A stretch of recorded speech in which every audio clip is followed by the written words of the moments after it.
आषाढी एकादशीच्या तुम्हाला खूप खूप शुभेच्छा। तर मित्रांनो, आषाढी एकादशीसाठी संपूर्ण जे स्तोत्र आहे, मंत्र आहे, सेवा आहे, त्या शालिनी भक्ती सागरवर मी अपलोड करून चुकली आहे। माझे व्हिडिओ आलेले आहे, लिंक खाली दिलेली आहे। तर सर्वांनी व्यंकटेश स्तोत्र, श्री सूक्त, जे काही मंत्र हवे असतील तुम्हाला त्या चॅनलला जाऊन भेट द्यावी।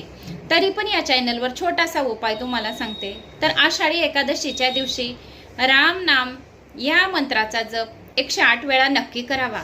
तुळशीच्या माळेवर तुळशीचे पत्ते तुम्ही भगवान विष्णूला आणि श्री बाळ गोपाळ कृष्णाला नक्की अर्पण करावा।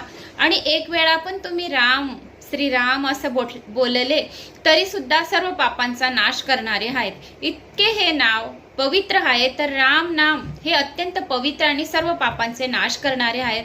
तर एकादशीच्या दिवशी जय श्रीराम श्रीराम राम या मंत्राचा जप करावा।